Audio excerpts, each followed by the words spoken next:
Welcome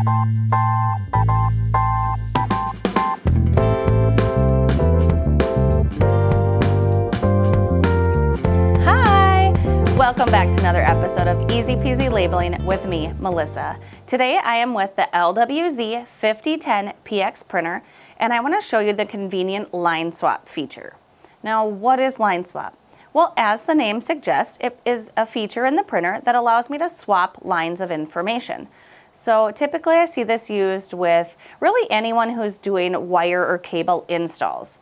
So often what I see is they're going to make a two-line label. So the top line will have where the wire is coming from, and the bottom line will have where the wire is going to.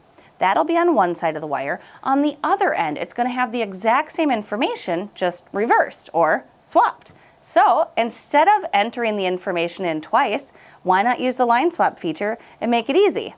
So let me show you how easy that feature is to use. Now today the supply that I'm using is a shrink tube supply. So I've got the 208B20 in here, and then it's a black on yellow color. So I'm going to go ahead and turn the printer on. All right, so now we're going to go ahead and just enter in the information for our first line. This is where it's coming from. That's my first line of information. I hit the return key to go down to the second line, and now this is going to be where it's going to. Now if I needed to make any other changes, I could, but this label is done, so I'm going to print it. Now, all I have to do to create the second label with the information swapped is go to the Properties button. It's right here. And then we're going to just scroll down to Line Swap. You'll see it down here on the bottom. If I hit the button, it automatically swaps the two lines of text, and I can print.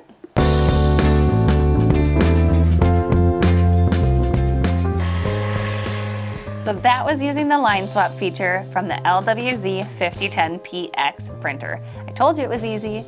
If you have any questions on line swap, the 5010PX printer, or anything else, we would love to chat with you. Feel free to reach out anytime. Thanks again, and happy labeling.